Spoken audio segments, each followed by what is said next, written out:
addendums. My apologies. We have two addendums to the to our agenda. One is the 2016 tax levy bylaw, and the other one is new committee members for the sesquicentennial. And so what I would like to propose is that we, in order to allow our treasurer to expedite and get working on this, if we can bring this 2016 tax levy bylaw into 2B1 maybe, just after public delegations and head of protective services. And then the other one we can appoint to where would it be? 5B7.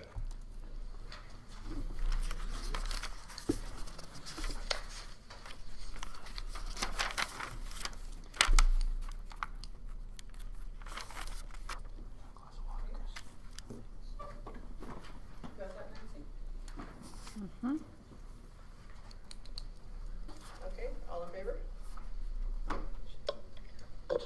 Carried.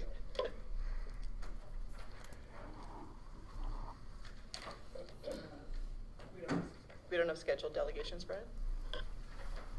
Is there any public delegations? Okay. Ken?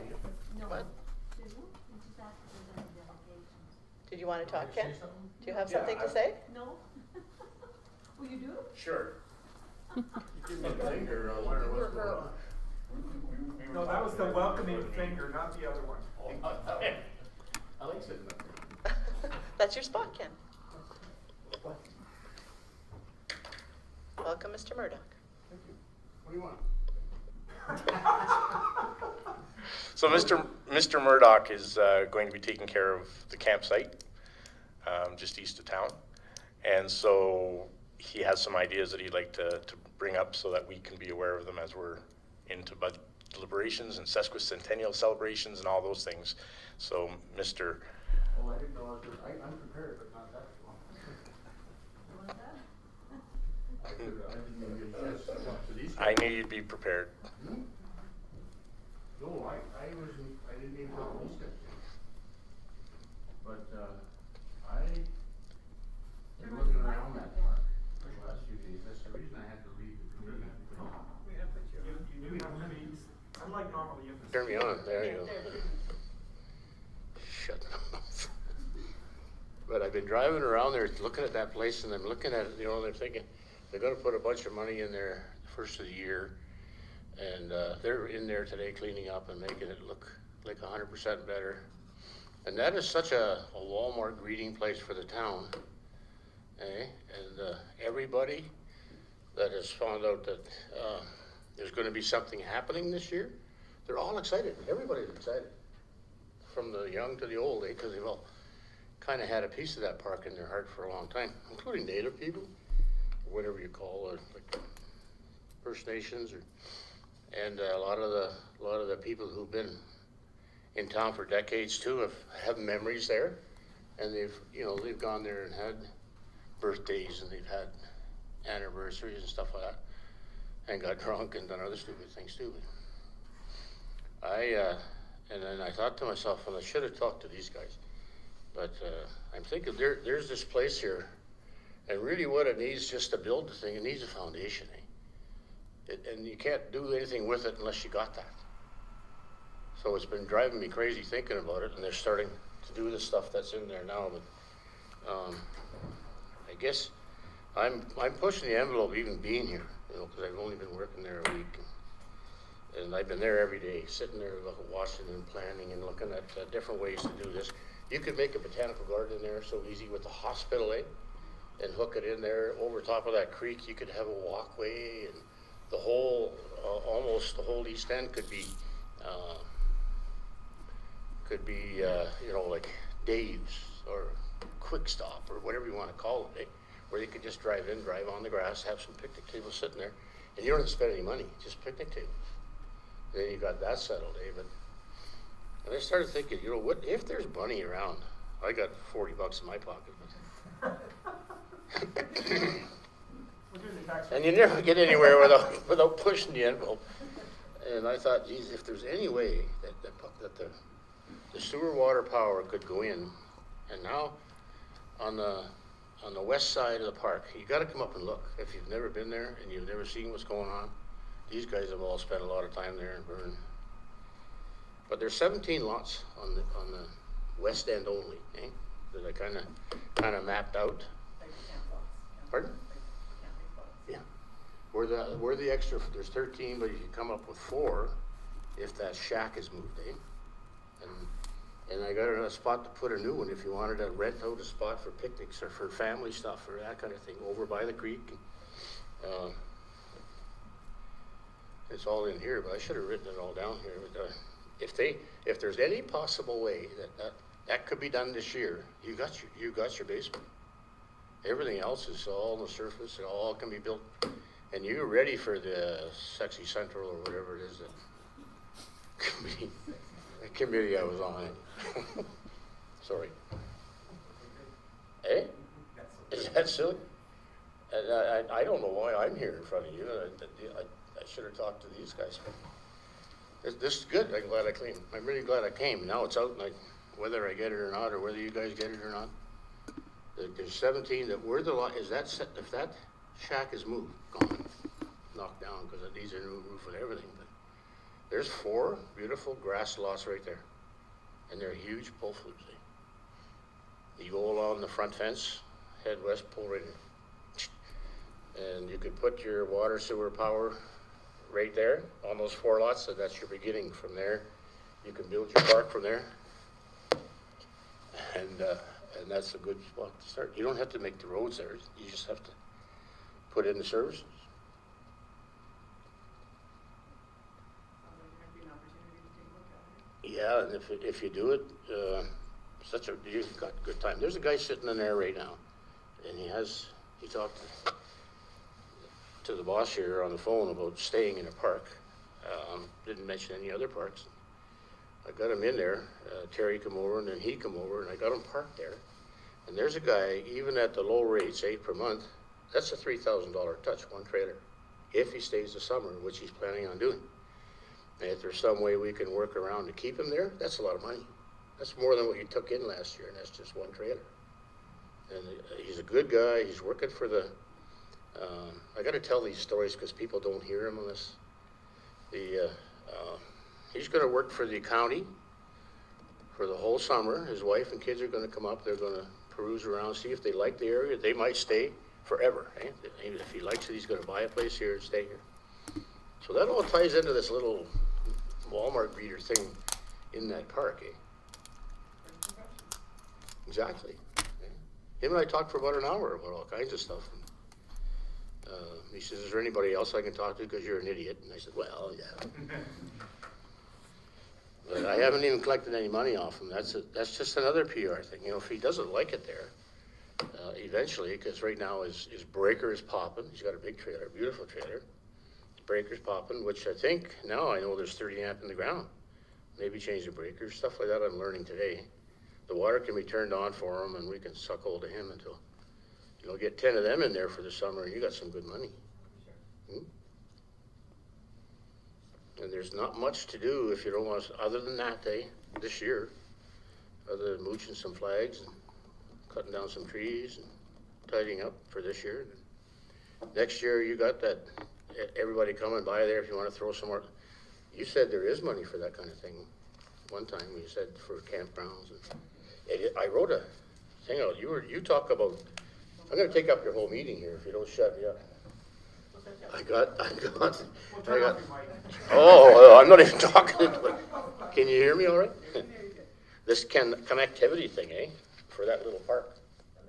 Look at that, There's probably, I don't know, Using that same dozen things concept there that we were look trying to use for sesquint, oh my goodness gracious. You say what I said. That's the word. But yeah, there's some funding out there, Sexy, and that maybe we can access. Sounds like a good opportunity to maybe even look at partnering with beautification if they're interested. I mean, that is sort of the opportunity for High Prairie to be Your wife noticed is right on- off the bat, Who's on that committee? We don't have any town representation. Oh, Linda, Linda is. but she's Linda. not as the mayor. Trish? She's just, Yeah, Trish is on. Like, we don't have Beautification. that as a subcommittee of the town, but yeah, we do have Linda's on that committee. Do you have guys that do, just like a sketch of something, like a, what do they Ken call it? There's a word. Havan, there. Mackenzie park? Planning, can they do that? Certainly. Yeah, maybe we can look into it, Ken, and see if Yeah. there's somebody that can help us with sort of a vision of If you what we give me can the kind of number, do I'll there. chase them down, you know, because we can't, if they can get it going and get something out, everybody's gonna get it. Yeah. No, it's a good idea. It's a good idea to take a look now and see Yeah. whether or not there is dollars in the budget, or whether there's an opportunity for grants or an opportunity to partner. Yeah. Great, so we'll take it and talk to Public Works so they know what they can, I how can they take can a support, hint. yeah. Well, we're only supposed to give you Okay. we're only supposed to give you 5 minutes. That's our rules. Thanks, guys. But you did good. Thank you Thanks, very Ken. much, No, Ken. great idea. Any questions? Any questions? Everybody was in there today. She Thanks. was better than you. I know. Did you have anything to go?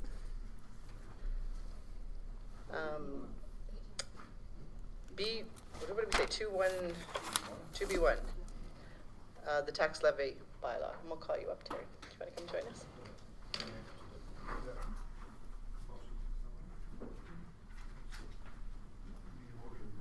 Oh, we need a motion. Councillor Long. That council passed for the first reading of this bylaw at this April 26, 2016 meeting. Any decisions made by council for changes can still be made prior to the second reading. It is recommended that the final reading be done on May 9th, council meeting. This is to ensure that the mill rates and other adjustments are all properly entered into the accounting program and the time is given for testing prior to printing the tax notices. Our staff will have benefit of training during the week, but not the following week. Additionally, combined assessment tax notices should be mailed out by mid-May at the latest so that ratepayers are given their 30-day minimum time for appeals after receiving their notice, not mailing out notices, which is as per the legislation. Welcome, Terry. Okay, hi. Terry Weeb, I'm the interim treasurer at the present time. Okay, so you have a story to share with us? Not sure where you want me to start. There was a few items that were under levy last year. 2 large items. The first one came about by the Alberta Government Education Department.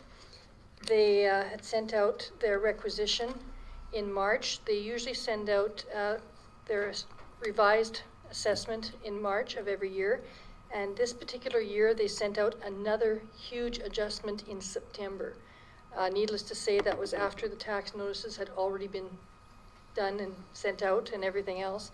And so they recommended that people add this as an under levy to the next year's bylaw.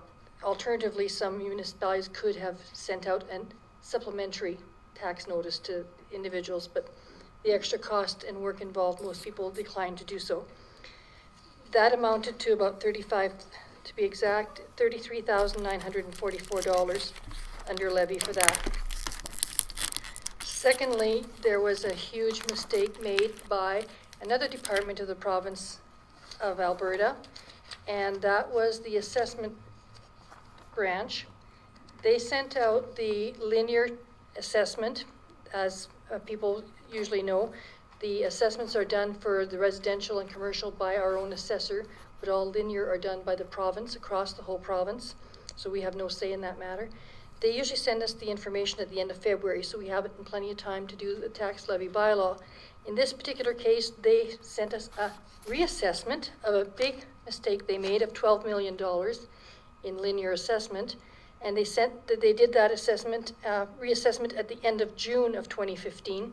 I'm not sure when it was sent to our office, but it was prior to the middle of August. Either way, it was still too late, of course, again for the tax notices. So that made a huge, huge amount of difference to the municipal levy, to the RecPlec levy, the senior foundation levy, and the school foundation levy. All 4 were affected by that linear property. And so we need to recoup the monies for that. So that is all the mistakes in the second half of page 2 for the under levies. So that's 160, about 230,000 total. So who all was affected? Recplex levy? The senior foundation, the regional recplex, the school the two schools, both public and private, and the residential, and the municipal non-residential. This does not affect the residential, affects the non-residential for the second mistake, because it was linear. Thanks.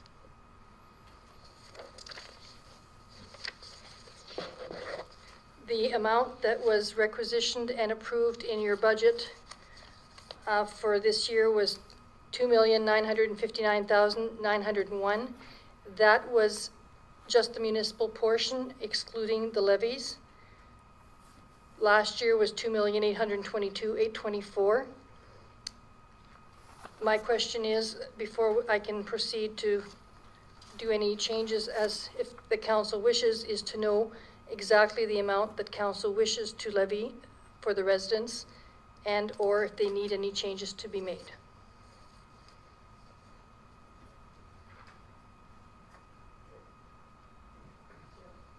Just wanted to, I may not be totally clear, and like this is relatively new to us. The provincial levy adjustment that came in September, was that not accounted for when our budget was, I know you didn't present our budget, but this is a little bit of a struggle for us too, because though we've had in 1 year 3 different treasurers sitting in front of us telling us what the government's done and not done, and I mean I get the challenge, but was that not, like, how did you present this to us now versus us not hearing about this after September? Like, so you're saying that this information was provided in the fall? The information was provided to the town office in the fall. I am not sure whether it was presented to council by the previous treasurers or not, or whether it was included in the budgets or not. I doubt it was included in the budgets because it usually only happens in the tax levy bylaw. I don't believe Herman Bradley costs us the pension. So does it not affect the budget of the town? Right, so when we're passing the budget. Yes and no. The monies were paid out last year. Just as a short version summary, let's say that the senior housing requisitioned 100,000. We billed out 100,000. However, because of the fact that it was adjusted, we only got 90,000, not the 100. So we're short 10,000 that we took out of our pocket instead of the separate levy for the housing. We need to get that 10,000 back. So for all the separate requisitions, the school, the recplex, and the senior housing, those ones are separate levies. At the end of the year, it should be a zero balance. What we collected from the residents and what we paid out to them. And it should be a zero balance. And there's a shortfall. We paid out of our municipal monies last year. Again, big portion of it because of the assessments after the fact. Do you know why the assessments after the fact were that much lower? The one I'm guessing, because I have no idea, I'd have to ask the province of Alberta themselves, and I doubt they'd be very forthcoming themselves, but I would guess that there was a transcription error in the amount of the linear on the one property. Maybe they put it to the wrong town. I've seen High Prairie, High Level, and High River mistaken for one another many times. Just a theory. What's the one property where you're saying? The linear was an Alberta Power property. So it's not an individual piece of property. Linear means it's all the lines going through. So I'm not sure which part of town it would be in. So the mistake was on power lines? Yes. But now we're redistributing it with the levy throughout.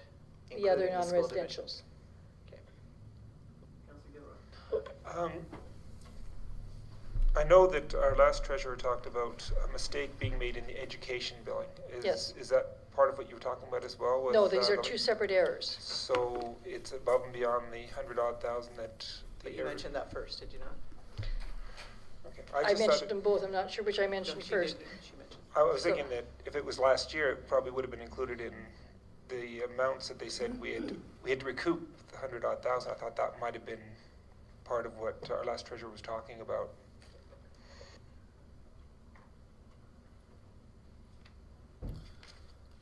I'd have to look through the records of the previous treasurer to be able to. Mr. Walker? I think that that's 35,000 that you're talking about, Okay. Terry. It's not 100,000, Councillor Gilroy, it's only 35,000.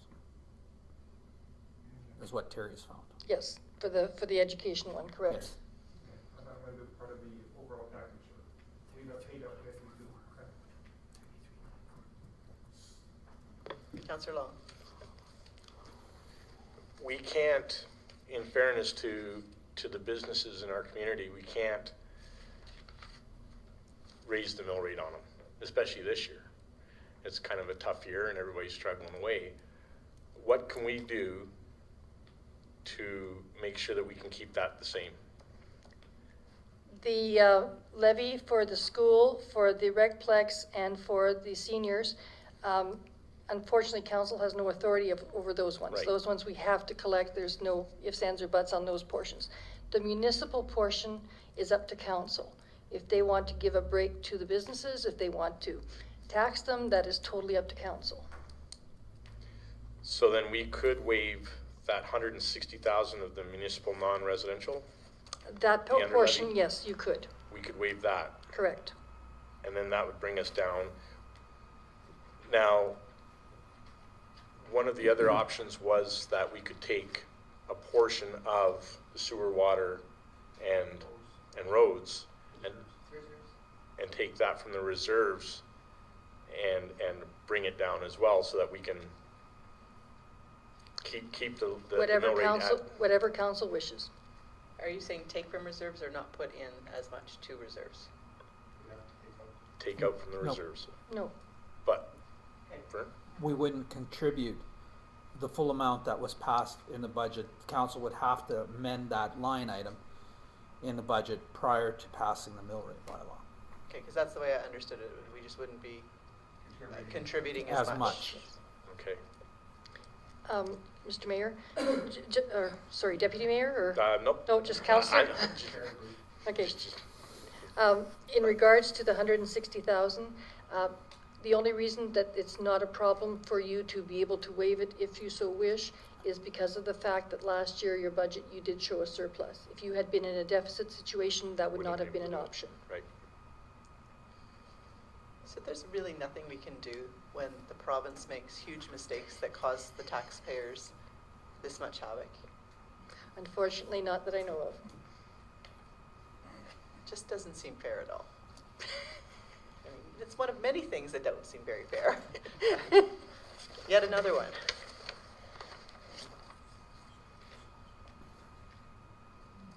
Mr. Martinson, do you have anything to add? You're good?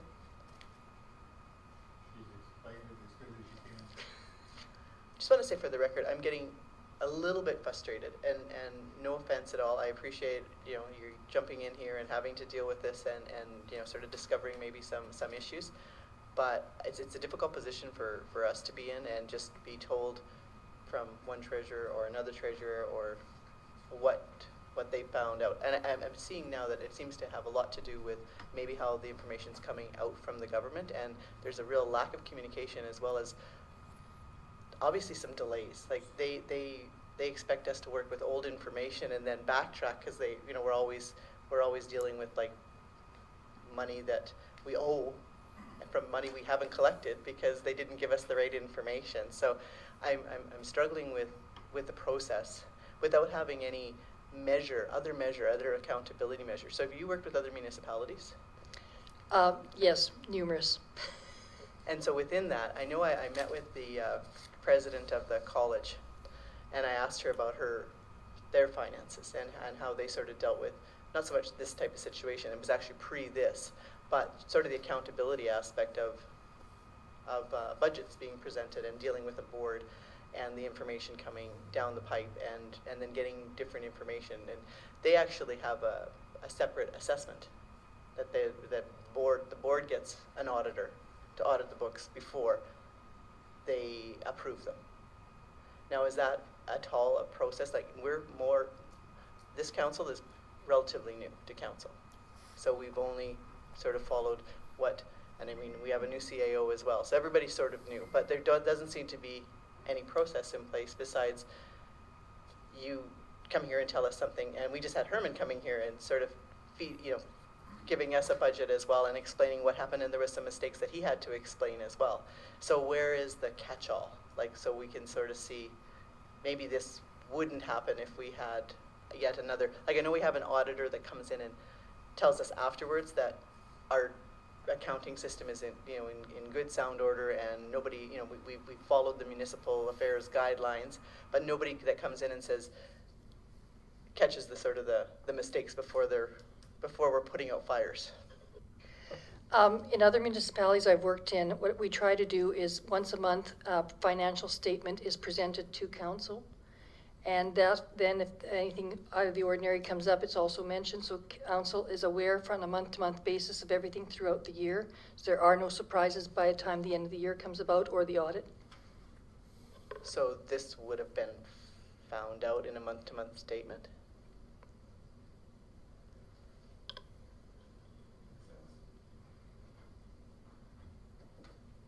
But what were we getting quarterly? It depends on the information that was given to council. If it was just financial statements that come from the computer, they would not be in there. But my financial statements, when I do them for my councils, I always had a section of little notes, additional notes or additional something that came up or whatever else. So it's just a matter of anywhere from 2 sentences to 2 paragraphs on a monthly basis. Things changed this month because of this, or we had extra costs this month because of that. Just as an example, at Pigeon Lake, we had the fish kill, as most of the province heard about, and the 1 year it cost mega dollars for each of the municipalities around the lake because the province doesn't cover that, the feds don't cover that. The municipalities had to do the cleanup of all the fish that were dying and smelling up the whole town, everything else, and that really affected the budget. So council was kept up to date as to all this extra money that was dished out and where it was going to come from. So they were aware of it within a few weeks of when it happened.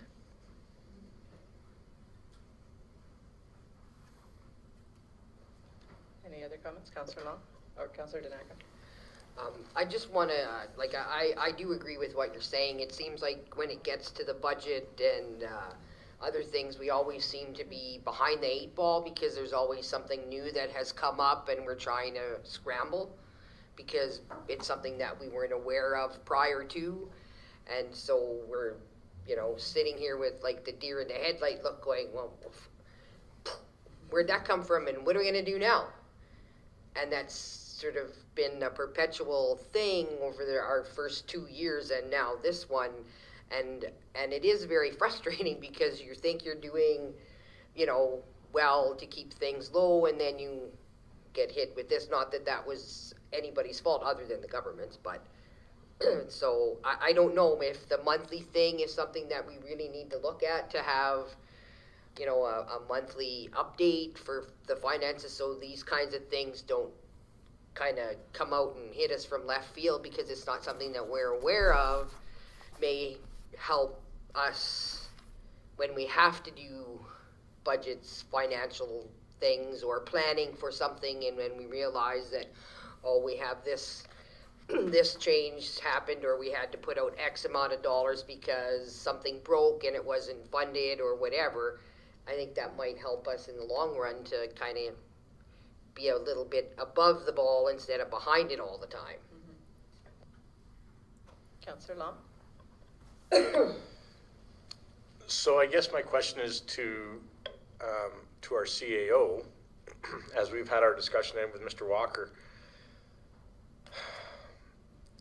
the motions that would need to be made, and I'm just focusing on trying to keep that mill rate at the same level. And so in our discussions, we were talking that 160 could be forgiven. We could shave off from the 3. You need those as motions before we do anything else so that you can get on your way to, is that correct?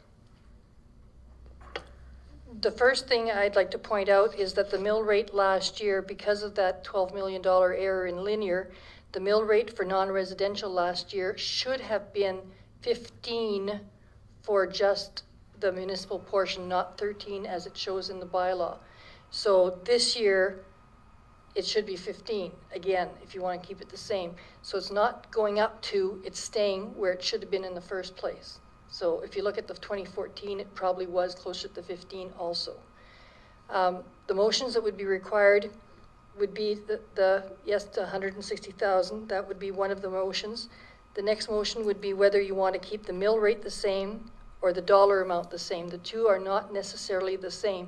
If your assessment changes, then the percentage is equal to the mill rate, and that fluctuates depending on whether the assessment went up or down. If you want to keep the dollars the same, that's totally different than keeping the mill rate the same. Please keep that in mind. But I do need to know which way you want me to go. Regarding the previous error that should have allowed us to pass a bylaw that was 15 instead of 13. So now we're forgiving that by passing a bylaw that is, what are we saying, 15.4 or whatever? Where my head's going is what's going to happen next year? We're postponing the pain. We're forgiving it for this year. We're going to be dealing with, so if this is accurate and we don't get yet another, bomb dropped by the province or find out that our assessor, says, oh, oops, I made a mistake too, are we going to still have to, one, we're not going to, by following sort of the advice, we're not going to put away in reserves the amount of money that we had hoped to. So that's going to be ongoing unless we make yet a further increase, as far as I can figure, as well as this amount of municipal levy that we are going to be potentially forgiving. We're going to have to then not forgive it going into the future, and we're still going to see another increase. The 160,000 is a one-time only thing. That one, if you forgive it, like I said, because you had a surplus last year, it will not affect your budget this year. It's not going to make any difference to your budget for this year whatsoever. So that won't come up again next year. That one's a non-issue. The other under levies, hopefully, unless, as you say, the province made other errors, those should be a one-time thing also, and those should not come into play again. So those ones would be gone also. As for the shortfall in the future, my personal recommendation I make to all the councils, and I've counted in my head since you asked, I've worked for 10 different councils over the last number of years, and I always recommend that if they hold the line 1 year, they do not do it a second year. One council held the line for 3 or 4 years, and then all of a sudden they had to give a 9% or 10% increase to their residents in one shot in 1 year, and there was a revolt. So I recommend 1 to 2% minimum on a year-to-year basis on a regular basis. This particular year, again, I wasn't here, so I haven't had a chance to look at all the numbers. You guys said no last year to an increase. If you do give a no to an increase this year, you will have to have an increase next year. There will, unless you cut something dramatically, there will be an increase next year. But again, that'll be up to council. Councillor Gilroy. This is slightly off topic, but on topic. They'd like it passed by the 9th, and I'm good with that. We had already set aside a couple days for the mill rate meetings. Is there any way we could have flipped that with the CAO evaluation so that we could actually have the entire council and work this out? Say, for example, we're supposed to meet on the 5th for the special meeting for the CAO. Could we have taken one of the mill rate ones? I know we'd have to change a motion. The mayor requested it that way because she's not going to be here for the 5th. That's why it was done that way. Yeah, we can, but I mean, if it's in a timely fashion, but that's why it was done that way. I was hoping you did, because then we could have a good meeting before and still get it done by the 9th and not spend with 4 people here. Yeah, I mean, as much as you want to be accommodating to the other councillors, if some people can't make it, it's got to get done. And so, with all due respect, they may have to miss out on it. But we try to accommodate wherever we can. If need be, if we need to have a separate meeting and some can't make it, then so be it. We've got to get this done.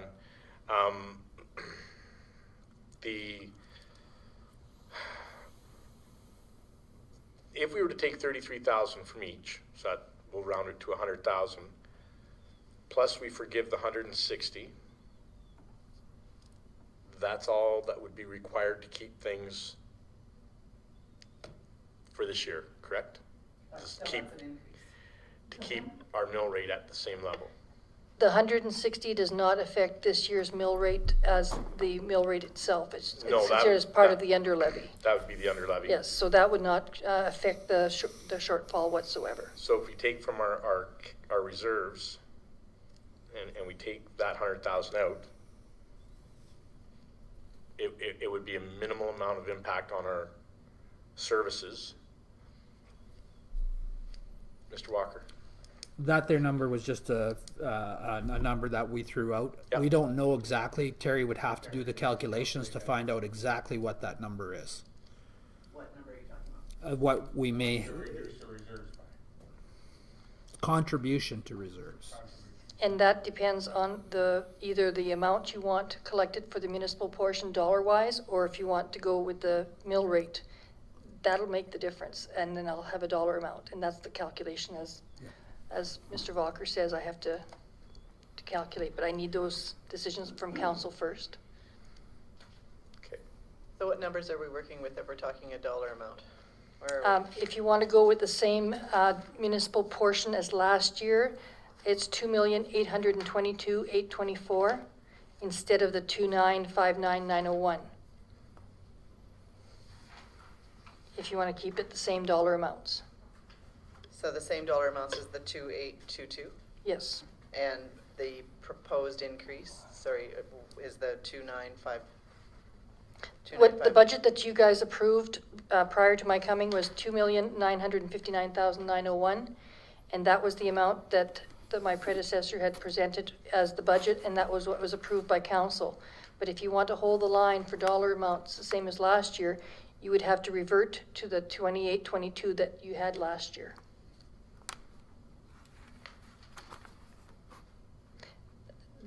From what I saw looking at the amounts, in case you're wondering, the amount of 29,59,901 included the Recplex and senior levies, whereas the 2822 should have been the number because that number is exclusive of those two.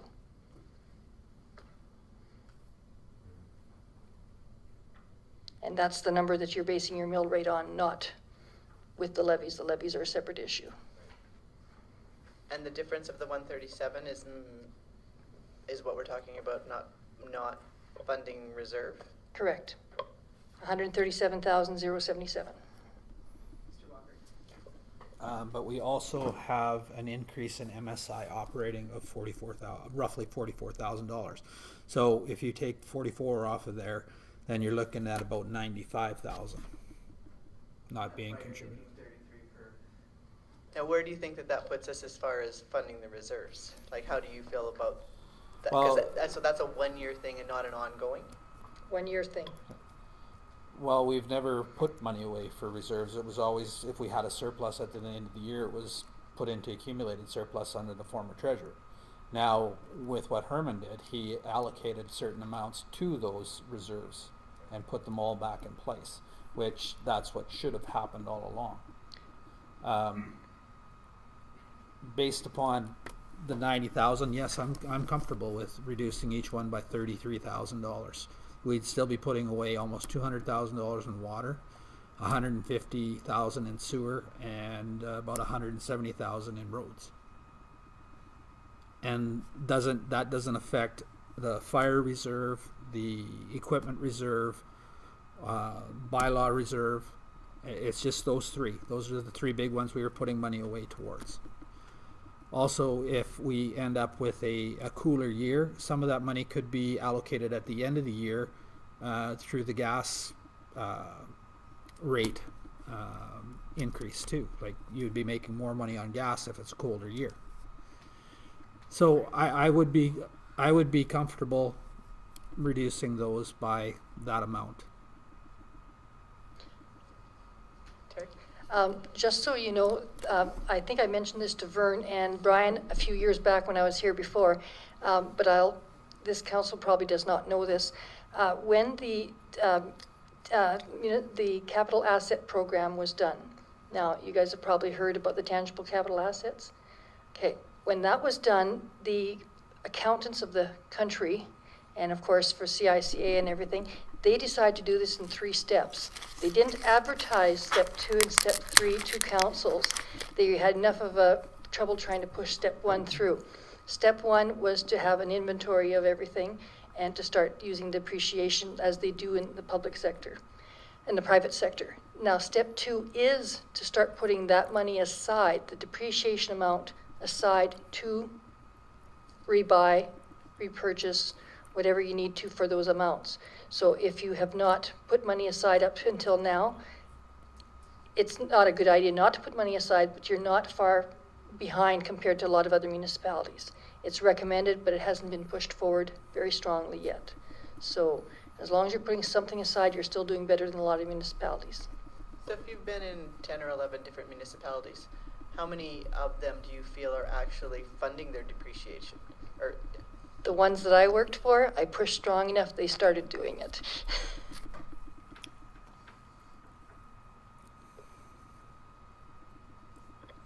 yeah, I'm just gonna say, I'm still not, I mean, I hear what you're saying, and I appreciate where, you know, where you're, or how you're trying to sort of solve this problem, and that, you know, that the town staff is also trying to rectify this.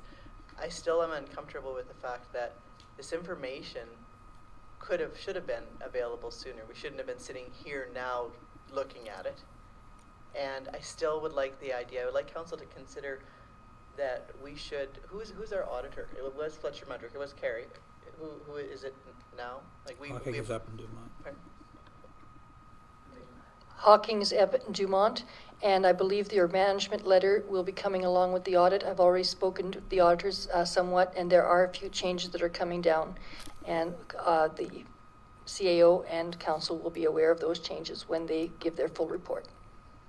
That management letter is after the bylaw is passed and after the budget's passed. And it's almost like redundant, right? Normally, like I would like an opportunity to speak to somebody and have a review prior to. Normally, the audits are done in February, and they're completed by March. And so normally, you'd have this information long before the tax levy bylaw.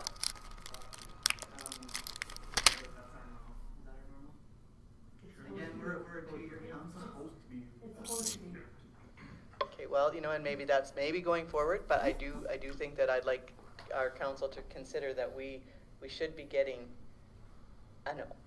an opportunity to talk to our auditors prior to having everything approved. I think we're doing, you know, that would be the accountability measure. If there was something that was being missed, if there is an opportunity to understand things better, or to maybe, like you say, like I still don't get how a monthly report, and maybe your reports will be differently, but how still that would catch what sort of happened here with the province, right? Where that information obviously came down. I know that we're overwhelmed by the amount of information we get, and maybe this landed on the treasurer's desk, and It would have. right, and it just, I'm not certain why we're just finding out about it now. Like I say, I'd like to sort of see another safeguard in place that would prevent, or more likely prevent, us from sitting here in almost May and dealing with this year's budget. Councillor Gilroy. According to the motion passed, we could pass this for the first reading, what they have, and make it all the suggestions prior to second one. There's nothing that says we have to actually take it as is. According to this, it says any decisions can still be made prior to second reading. We wouldn't have to pass it. She could just adjust it and then give us a more up-to-date, fair one to see before the next meeting. Because all these numbers, until you actually see them, can be quite disconcerting. And in order to do that, we're going to have to make those motions so that you have the opportunity to start getting the numbers that we need, and sitting down with management and figuring out what's gonna get pulled away from the surpluses. So, do we need to make these motions, So you've got to, just direct council you vote or staff? on the motion you made, and then you make the motion Yeah. regarding the levy, Okay, individual motions. okay. Any other comments? Is everybody good with the motion? You got it in front of you, you want it read back? Okay, all those in favor? Carried. Any other motions, Councillor Long? I'd like to make a motion that the municipal non-residential under levy of $160,292 be waived this year from our non-residential customers, taxpayers, ratepayers. Does that motion satisfy what you need? Yes. Comments? All those in favor? Carried. Do you have another motion, Councillor Long? A motion to direct administration and our treasurer to come up with the numbers that are required from the road surplus, sewer, and water. And to come up with a number that's acceptable that we'll be able to apply to and keep our mill rate down at the same rate. Is it the mill rate you want down, or is it the dollar amount to the 2822? Myself, I'd like to see the mill rate be addressed. That's the big one that's gonna come back and bite us for sure, I believe. Because that's the motion I need, is whether you want me to go via the mill rate or via the dollar amount. My motion would be to read the mill rate. Yep. To keep the mill rate or to give the amount that you want, Michael? Well, I'm hoping that the mill rate that we have existing, so the mill rate will not go up. I don't have the number right in front of me. The motion is to keep the mill rate at the same rate as it is currently, which would be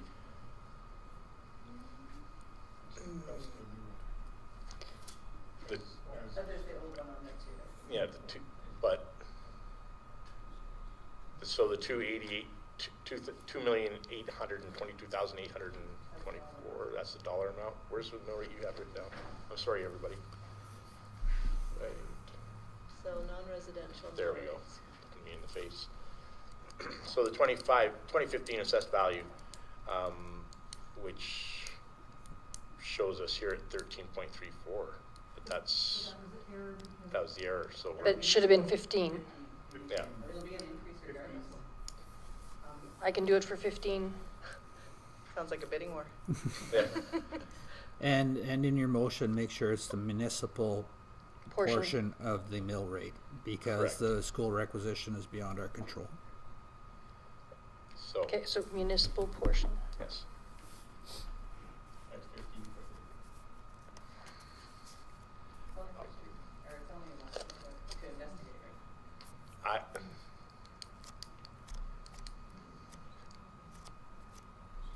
because currently, right now, our mill rate is based on the 13.34. Right now, our mill rate's 13.34, correct? For last year it was, Yes. but like I said, that was incorrect. It should have been 15 last year because of that error.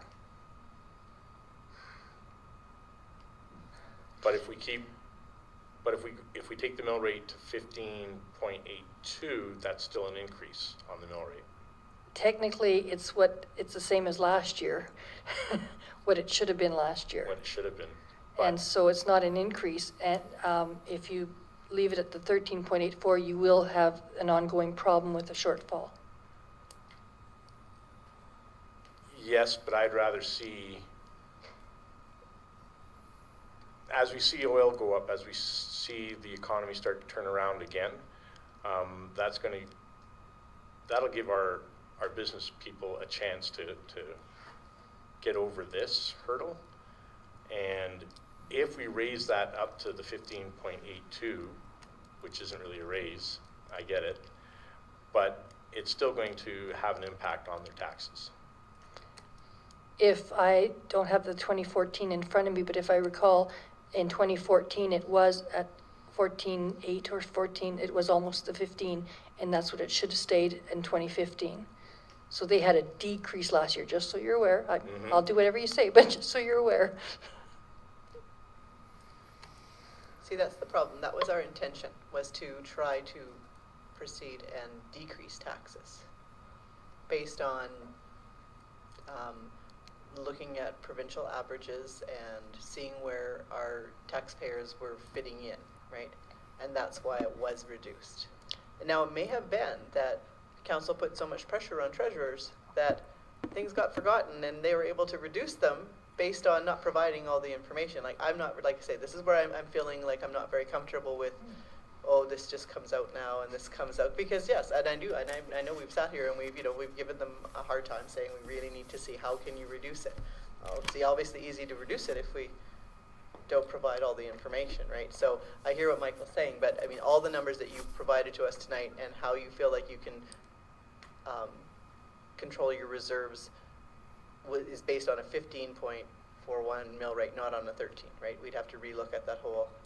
All the numbers I gave you are based on the 15.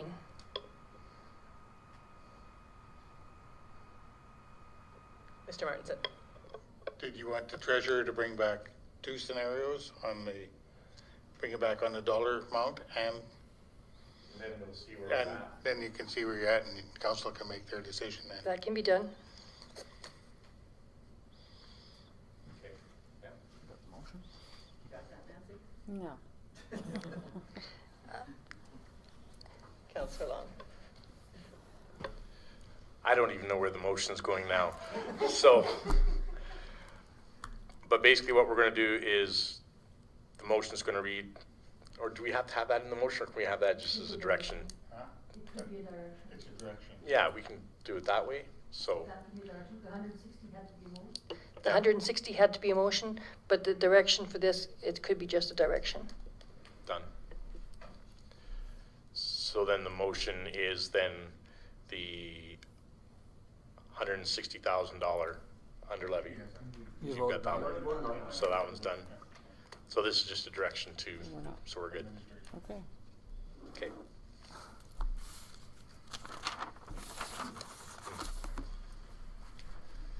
Does that work for you guys? Oh, yeah. Is that? That you have for us tonight? That's a lot. Thank you. Thank you. Councillor Just Gilbert. so you know, if I do take the job, I do my budgets and the mill rates at the same time. Everything is done so that when the actual written one comes out, you guys already know what it is. It's just a formality. Perfect. Sounds good. Councillor Gilbert.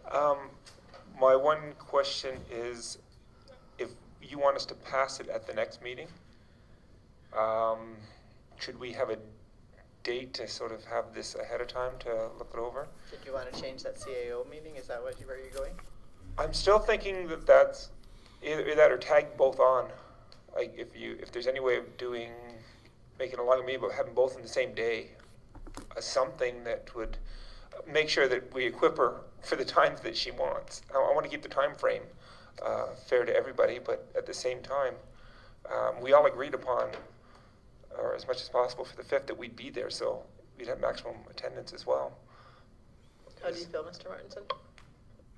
I think council could, if you had any questions, you can direct them to the treasurer. Like once when she provides the information to you on the both, on the dollar amount and the levy amount, so that if you have any, you can ask them questions before.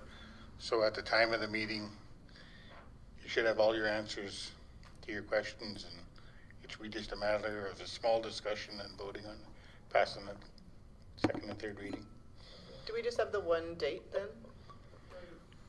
It's scheduled for the next regular council meeting.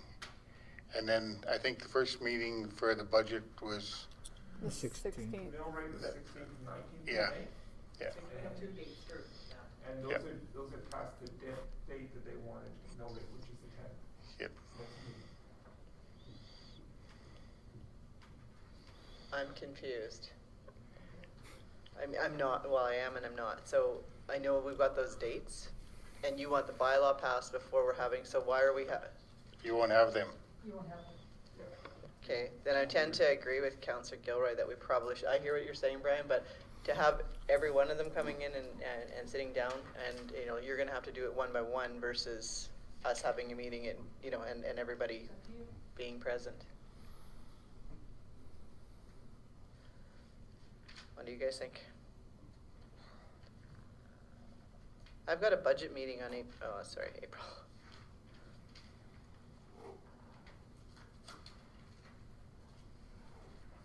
CAO evaluation special. Unless we can just do, if we do it the same night and we just have like an hour set aside to have you present, because we're going to need this information that she's. You'll have that before. As soon as she gets it compiled, we'll have that. But we won't have a meeting. We'll just have it independently. You're not saying we're. Yeah, if you have any questions regarding it, then I'd feel better if we had everybody here, but we're missing 3 counselors that aren't even part of this conversation. And so I think that we, in order to make a good decision for the town, we need to have them have that information. I'm not saying everybody, because I mean, I know that we can't, the mayor won't be back, but we should be able to have Councillor Panasic and Councillor Courtley with missing this information. All they're going to get then is an opportunity to take a look at what you've given them, and then an independent meeting if they have an opportunity during the day to come and meet with her, right? Because we're talking about full-time employees, expecting them to come in during their day to meet with a treasurer that works during the day, instead of just having an evening meeting and being able to discuss it all. I think that I work evenings. sounds like you're going to be working a lot.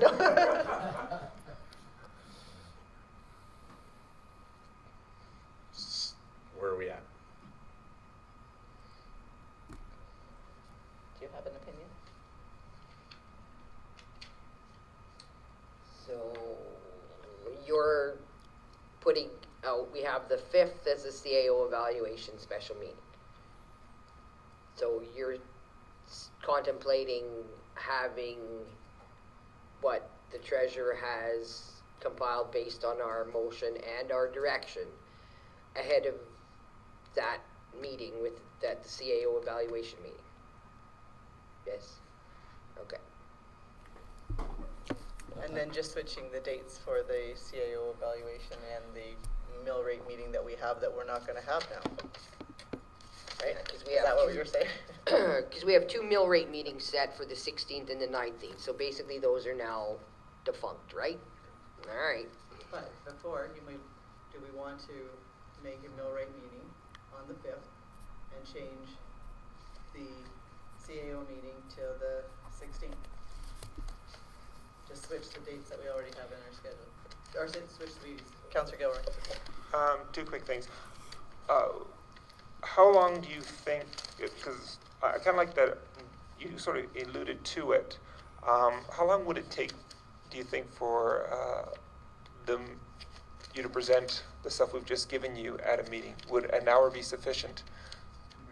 So what I'm thinking of is, if we did the first hour from 7 to 8 of that meeting on the 5th, mill rate, all prepared ahead of time with all our questions, and then from 8 to whatever for the CAO's evaluation, we could get both done, and then we could make the motion to cancel the other 2 special meetings, if that's not too difficult. The CAO evaluation meeting that we're having, my understanding is that's the one where the council comes together with their Filled up stuff. with their ratings, I guess, on the questions that are in the CAO, and then that's where we tabulate it and come to an agreement on what the scoring is. I don't really think we can combine them. I don't think we can combine them because that's a meeting in itself. Unless we want to meet, like, we're the 26th of April now, like, Monday the 1st, 2nd of May. Oh, I see. Just pick another day. I can't remember why we were there. But yeah, we can do, is everybody okay on like the first and second? What about yourself? Are you around? Like, because we need the treasurer, we need a CAO, we need these people. I can try to have it done by Monday night. I can't say for sure until I start working on the numbers. I can definitely have it done by Tuesday night or Wednesday, no problem, but not 100% sure about Monday night yet. The auditors are also asking for a lot of information right now. So the 3rd then on the Tuesday, you think that would? Oh, that'd be easy. Okay, why don't we, how do you guys feel about that? Good. Brian? I know you don't want to talk about this anymore. I can't be here on Thursday, on Tuesday, Oh, because I have the library's plan of service. Wednesday, we have a meeting that I don't have to be at, or we can maybe reschedule. Mr. Martinson? I would suggest that council changes it to the 5th, where you were gonna have the CAO's meeting, and bump that one back to one of the ones, the first one that you were gonna have the first? the 16th Oh, or you're whatever. good with that? Yep. Okay. Okay, we'll do that then, So- because everybody's got those dates already. You So that have would them be the- dates booked already, and Okay, so that would be the 5th, or the 5th at 7 PM. so the Okay, 5th is now perfect. the budget or the mill Yeah, rate. Mill rate meeting, and we will, The 16th will be review, final review. because we 16th? do No. the- No, the 10th council meeting would be the final review of the mill No, rate. for your evaluation, the ones the council does would now be on the 12th, and the one that we're gonna do for your final one on the 12th would now be the 16th. okay, you're right, you're gonna make, Instead of the 19th. Right. So the 19th we just cancel Yep. altogether. Yep. We make the motion for that. okay, you're making a motion, Councillor Gilroy? Okay. I just, Oh, wait. so, Ready, Nancy? I One just have a moment. question. So the meeting, the CAO evaluation that we had set for the 12th is no more? We're That gonna, would be the we're just gonna 16th. bump it back, we're gonna move that to be the actual evaluation, and then the next one will be on the 16th, in order, Oh, because that's okay, what's okay, gonna I be our get you. final. Yeah, yeah, So it's okay. just moving them. Okay, so then this So then becomes we have to cancel, CAO. we actually have to, don't we have to cancel a special meeting for? I think we just make a motion to change the meeting on the 5th to this meeting. Okay. Okay, I'll make a motion that council change the date of the special meeting for the CAO evaluation from the 5th to the 16th. And, oh, okay, 5th to the 12th, and the 12th to the 16th. And can I do those all in one motion? Or do you have to do two? Okay. Just say And, on the 5th of May, we will have, and change the meeting, the mill rate meeting from the 16th to the 5th. That covers the date changes, is that legit? Okay, do your end part again. Switch the date of the special meeting of the CAO evaluation from the 5th To the 12th. to The the 12th, and the review on the 12th And to the 16th, review. and the mill rate from the 16th to the Mill rate from 5th. 16th. Oh, and sorry, and cancel the 19th. well, Mm. probably, yes. Well, she wants the mill rate before they, Yeah, we can And cancel oh, just give me Yeah. later, unless it gives me something different. May. well, we can leave that last one till the 10th then, deal with it. Are you good, Nancy? Yeah, we're good. Are you good? All those in favor? No, from the 16th to the 5th. Are we done? We going? Thank you. Okay. Protective Services. Constable Balloon.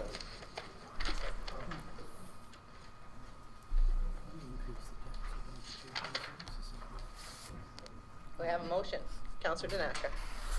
I move that council receives the proposed enforcement services contract extension with Falair, McLennan, and Donley for information. Constable Balloon. Good evening, council. This is brought to the meeting after the budget was approved. Just the background that we had an interim agreement with the communities until the final budget was approved. There's the recommendations presented here that there's a 5, 10, and 15% rate increase suggested. And we re-sign the agreement for whatever council deems fit.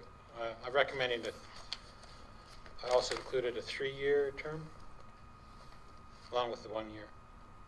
But that's open to council. Councillor Gilroy? According to this, then if we do nothing, what is the deadline of your service for them? When does the contract officially end, and when do you officially stop patrolling if we just accept it for information purposes? It'll be effective immediately, other than if there's any court. I believe our contract with them is still, because we went for another 6 months, did we not? No? No. It was until final. I think it was 3 months or till the final budget. Oh, okay, because I thought, because we had missed the deadline, so I thought we had extended it for 6 months? No, okay.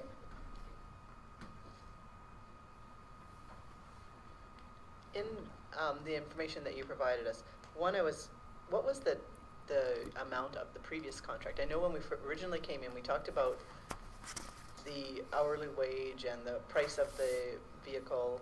Maybe we weren't charging enough to recoup everything here with the town, and we looked at making the changes. Is this what this is? Page 4. It's on Page, Why didn't I see that? $35 an hour for police officers, $60 for patrol cars, for $95 an hour, and it's the increase to below. That's the present. That's a present, right? Yeah. So what, like prior, like, or what we were used to be charging? Like how much? Yeah. How much has this increased already? Was there or is this always the amount we charged? This has always been the. Okay, so we Well- never did end up. I thought we No, approved- no. It was the original was, I think it was 80 something, 83, I believe it's the original, and then it was increased to 95. Yeah, there was an increase. Yeah. And I thought there was an increase with the vehicle as well, and you don't remember what that. Well, there was a flat. It was a flat increase, and then it was more or less divided up accordingly, I guess. Whatever. So this actually is $35 an hour per peace officer, is what we're presenting, right? Man hour. Yeah. Now, does that $35 an hour includes your wage, benefit, pension, all that's rolled into that $35 an hour? Yeah, and then. And that's just your hourly wage, so that's not Right. anything basically extra built into this for. See, I guess the little bit where I struggle, and I mean, I know we don't make this more complicated than it is because it's already. And I know that we're just, it's a friendly gesture to be able to offer this service. Like, it's not to make money for the town. But if you were a contractor, electrician that worked for the town, we pay him $35 an hour, right? Right. With his benefits and his wages and his pension, right? But if we hired a contractor that was an electrician to come into our area to help us out, we would pay at least double that.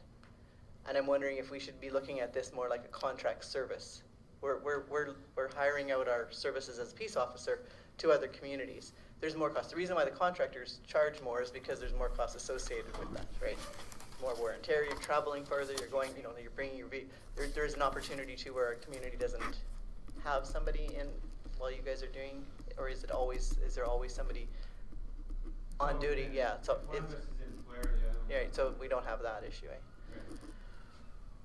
Yeah, that was just my thoughts on it after because I know we've talked about this a couple different times, and I was looking at it a little bit more like, do you feel like, have you had conversations with them in the past that, I know they came in here and they made a, sort of their plea, and they're very pleased with the agreement. They love the idea of having that presence in their area, and it's a great opportunity to have that presence in the area, right? Like it's a really easy way. If they were to hire an employee, You're a busy man. the cost of the employee would far, far exceed what we're charging. I'm just wondering if would they be opposed to, like, they like the idea because it's cheap. I wonder if we were actually treating it like a contract, would they still be okay with the services?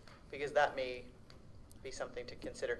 Maybe not, like, maybe we can approve something temporarily, but maybe going forward, looking at it a little bit differently. It's like if we have a piece of equipment with the town, and I know we don't get into this, but I mean, you know, it costs the town so much to own the equipment, and then we charge it out to your department. But if you ever had to charge out a piece of equipment to an individual or a company that needed it, it may be at a higher rate than what we're actually paying.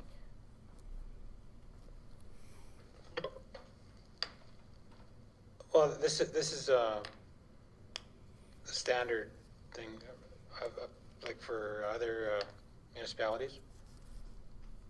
It's an hourly rate.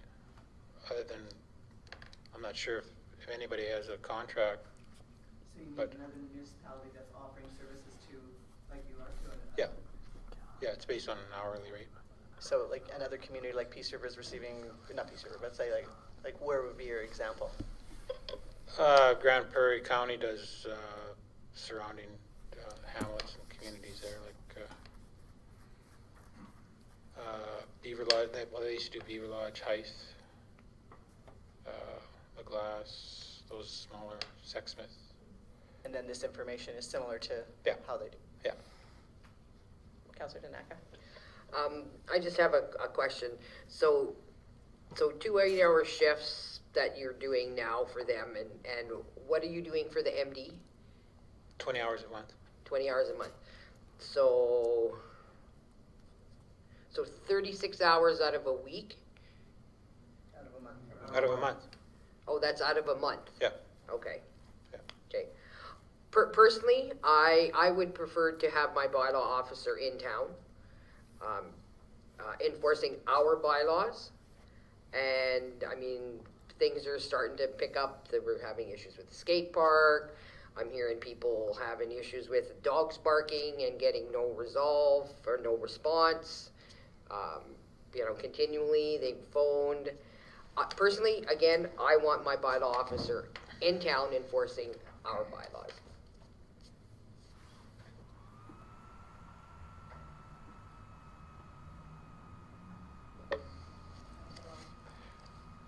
I see the benefit, and we talk a lot about building bridges for our other communities and creating partnerships with our other communities. That being said, and I know that your work is appreciated, I get the same calls, and you know, can you get the bylaw officer to do this, or where's the bylaw? I can't find them, and I'm trying to give them a call, and it's usually about dogs and cats and garbage. It's obnoxious neighbors or whatever, but I give them your number, I give them the town's number, and what more can we do, right? I mean, you can't be all things and be in all places, and we do need to sort of straighten out some of the stuff, especially around the park, the skate park. I had an incident, not yesterday, the day before yesterday, where I was just driving by, taking a peek to see how many people were wearing their helmets, and a big young burly fella saw me looking and promptly gave me some gestures with his fingers, and there was lots of little kids there. I didn't see any parents, which was unfortunate, but that kind of an attitude seems to be pervasive there lately. Not always. There's lots of good kids there, but there's a couple there that are starting to. I see them there all the time now, and they seem to be creating an environment for themselves there. And I agree totally. Like, we go there, we talk to the kids, we leave, they toss their helmet up. Like, unless we sit there and watch them. Yep. Anyway, we have signs made now.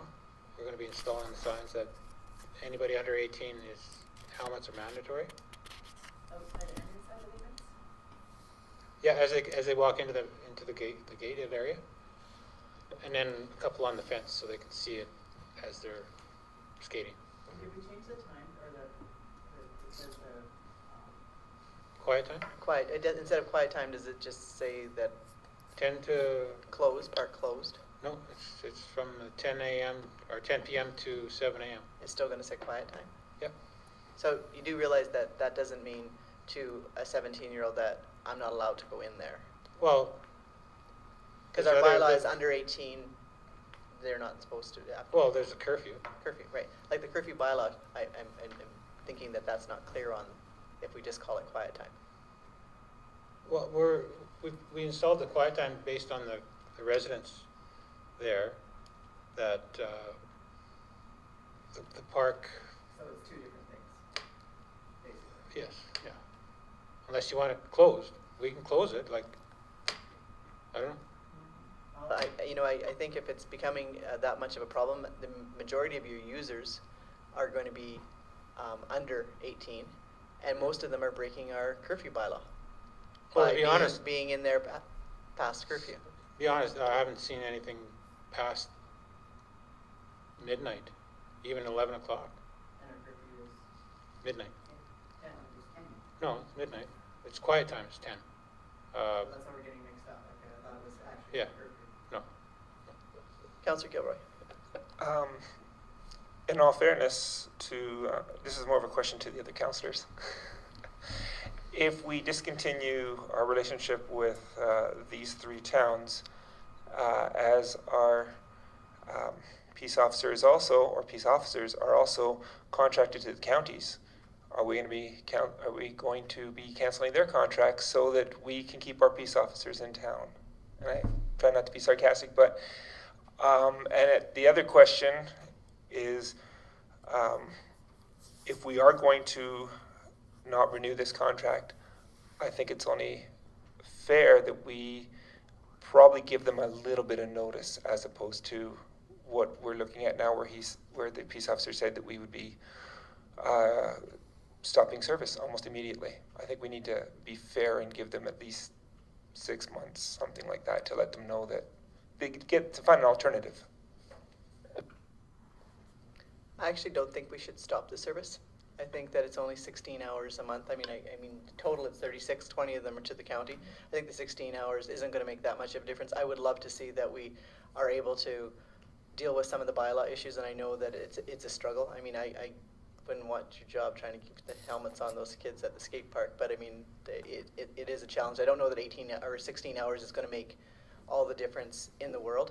I would like to see that we address the contract maybe differently in the future, but I would support it renewing it for another year, just in the interest of relationship building and fostering good neighbors, and the fact that those communities then won't have a presence. And right now they're saying for their 16 hours, they're seeing that it is making a big difference for their communities. So I would like to see that we keep it going.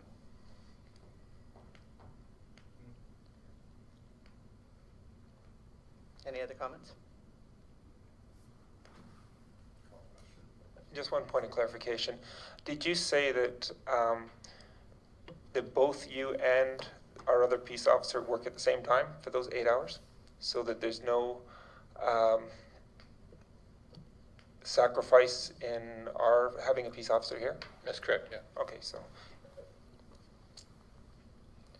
Okay, the motion is for receiving it for information. All those in favor? Opposed? Does anybody want to make another motion?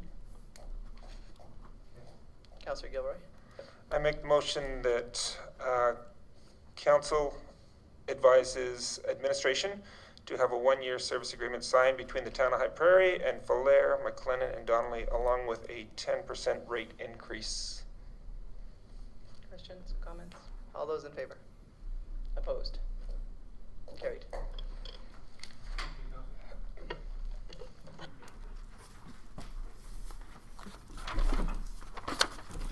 Public Works Report. Burns in the hot seat. We don't have any fire people left in the town, so you gotta get in the cooling chair. Oh, make a motion to. That's why I need this water. Councillor Long. That council received the April 2016 Public Works report for information from Mr. Vernon Walker.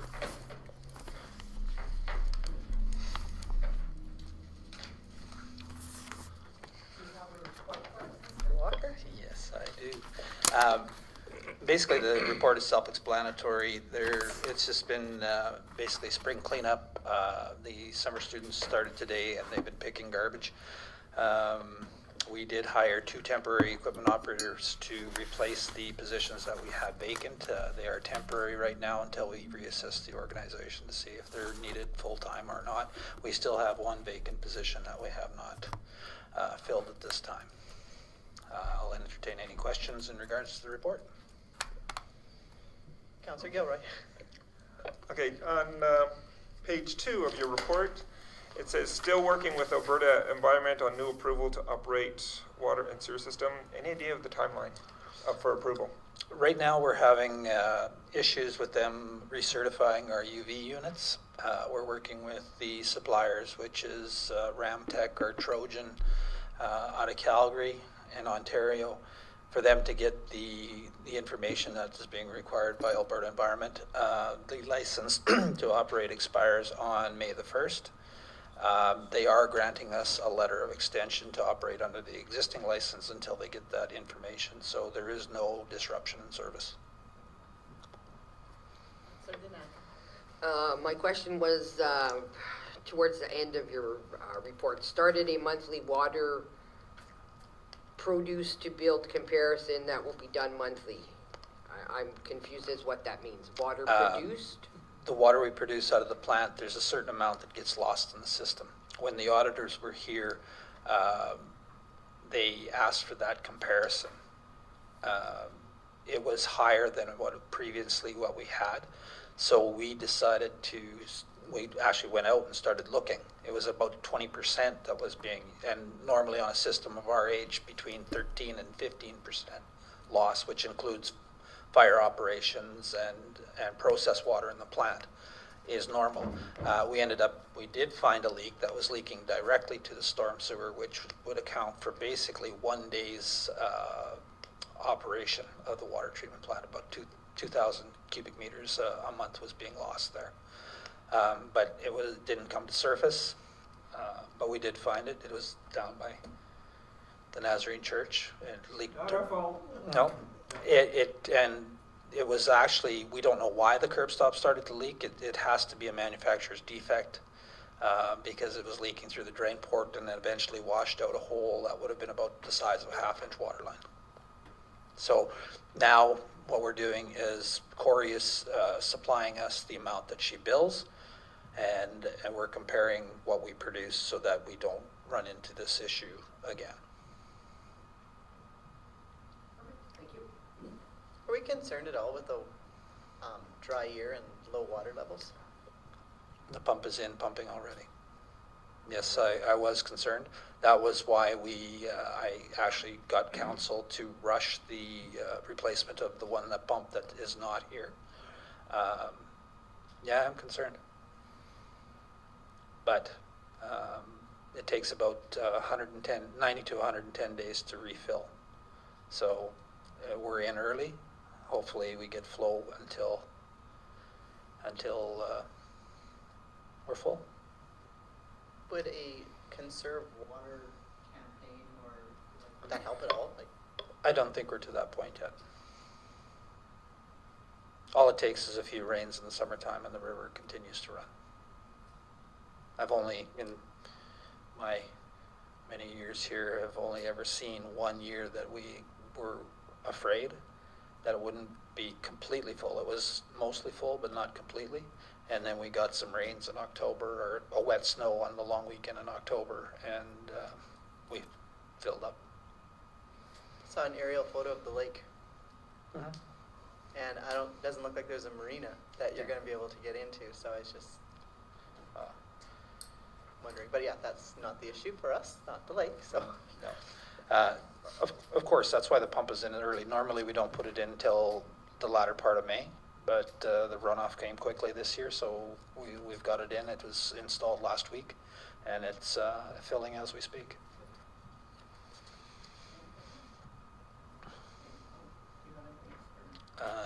not at this time. That one was hot. Okay, all those in favor of accepting his report? Carried. Thank you, Mr. Walker. If I may. Councillor Long. I do want to thank you for all the work that, and helping to organize McIntyre Park process and everybody that's been helping out thus far. I just thank you. So, I'll pass it on. You guys do good. Okay, do I have a motion for accepting the minutes? Councillor Danaka. Council approve the minutes from the April 12th, 2016 regular meeting of council as presented. Any comments? Concerns? All those in favor? Carried. I need another motion for special meeting council April 5th. Councillor Long. the council approve the minutes for the April 5th, 2016 special meeting of council with the removal of motion 186/16 as amended. I just have a question. Okay, go ahead, Brian.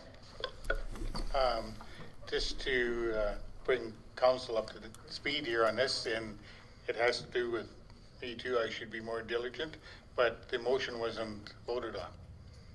Well, I seem to remember that motion and it being voted on 3-4. I thought it was a close motion. No, it wasn't. No. It was discussed, and then I believe Councillor Long went on to make the motion as Herman kind of stepped in and Herman changed it, I think. changed. Yeah, he wanted individual motions, so that motion wasn't. So what do we do with that motion? It'll be scratched from the minutes, and I'll put a Isn't municipal that affairs just said put a notation in the minutes that it had been not voted on, and it'll be picked up in these minutes that the minutes have been rescinded. So Was that not the motion for approval of the budget? no, it was made in the following motion. If you read the following motion from the minutes, the next two motions cover the one you didn't vote on. Separately. Okay. Okay. Comments? Good. Okay, all those in favor? Carried. New business, 5-1. I have a motion. Councillor Long. That council direct administration to draft letter of interest to Loblaw stores to construct a store on their property in High Prairie. Do you want to speak to this, Mike? Sure. I spoke with Loblaws back last year and then contacted them again this year after their announcement of $1.5 billion worth of new stores. So I contacted and got in touch with Mr. Daniel Dwyer, who's Director of Real Estate for Loblaws in Western Canada. He informed me that we are one of 10 or 11, he said it's under a dozen, properties that Loblaws owns currently and has plans and are ready to go. And so of that, we are the only community that has had anybody from a council approach him regarding this. And he said that he would look forward to seeing a letter of support for this this store, and he would take it to his people, that whomever they might be at Loblaws. But he was really pleased that we were interested, and again, he's looking forward to seeing a letter from us. We sort of have a jump on, seems like, on quite a few of the other communities. So I thought I'd bring that to this council.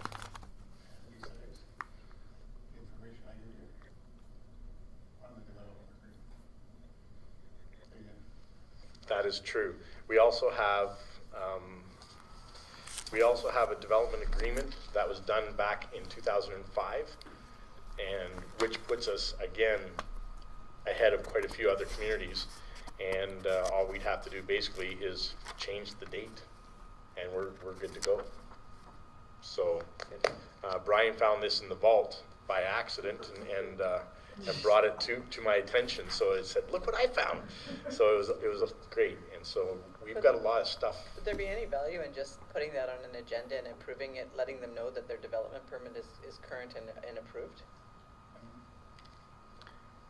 it wouldn't be approved until they actually reapply.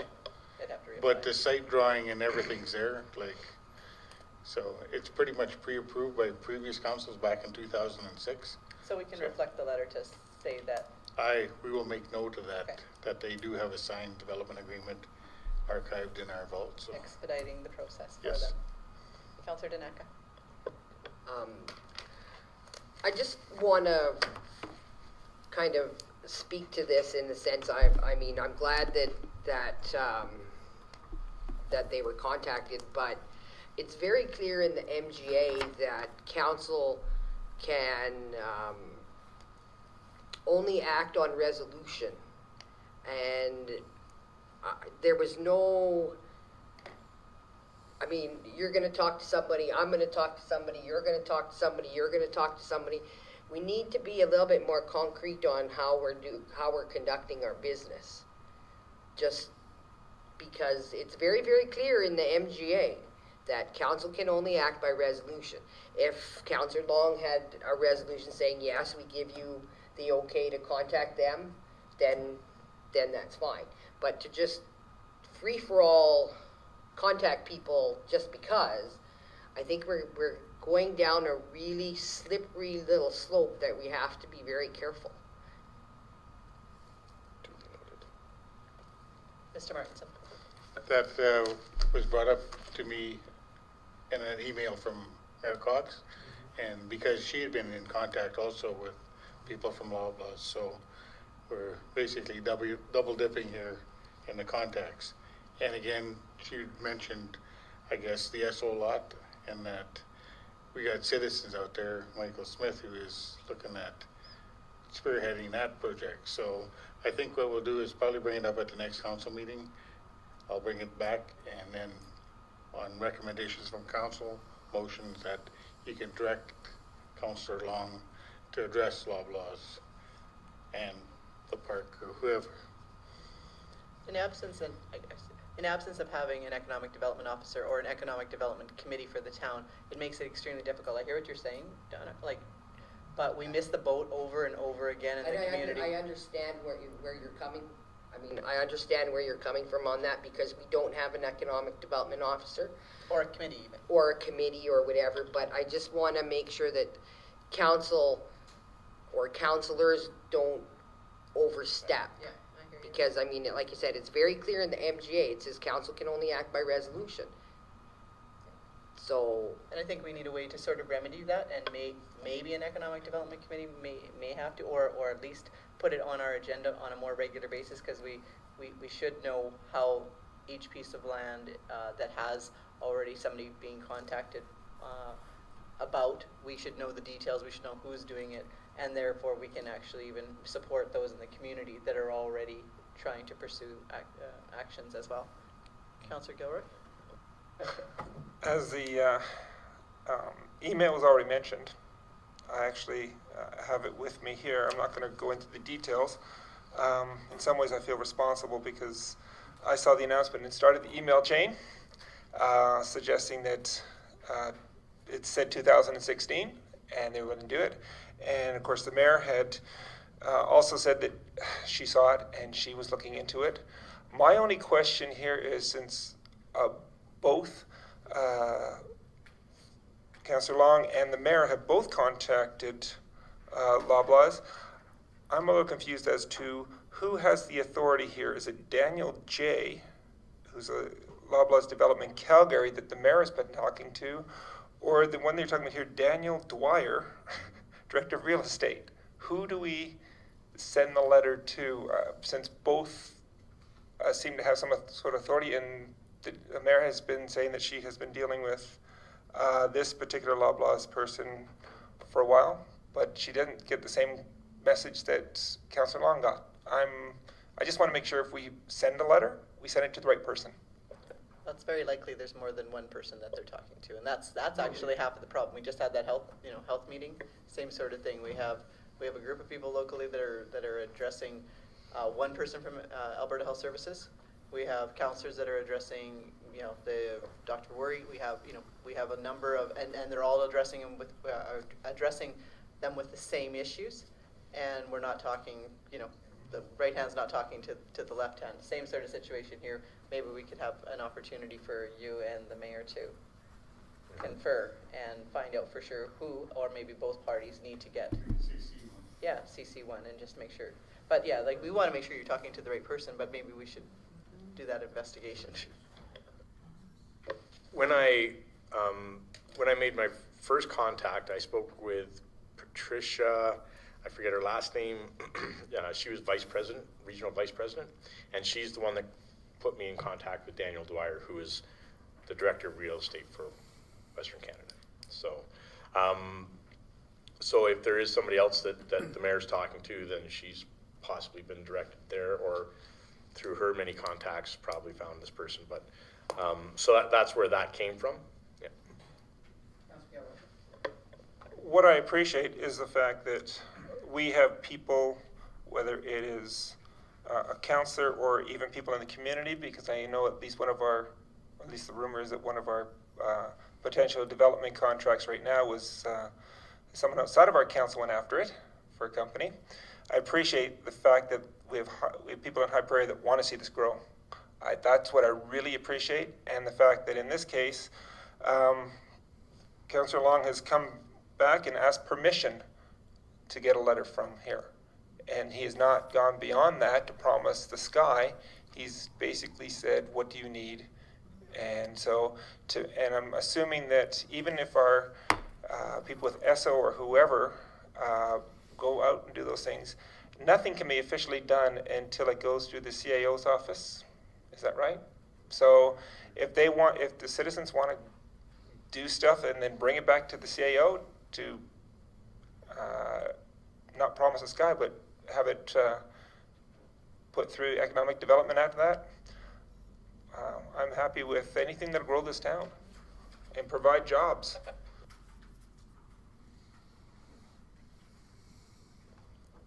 Okay, the motion's for writing a letter. All those in favor? Carried. We'll take a 10-minute recess.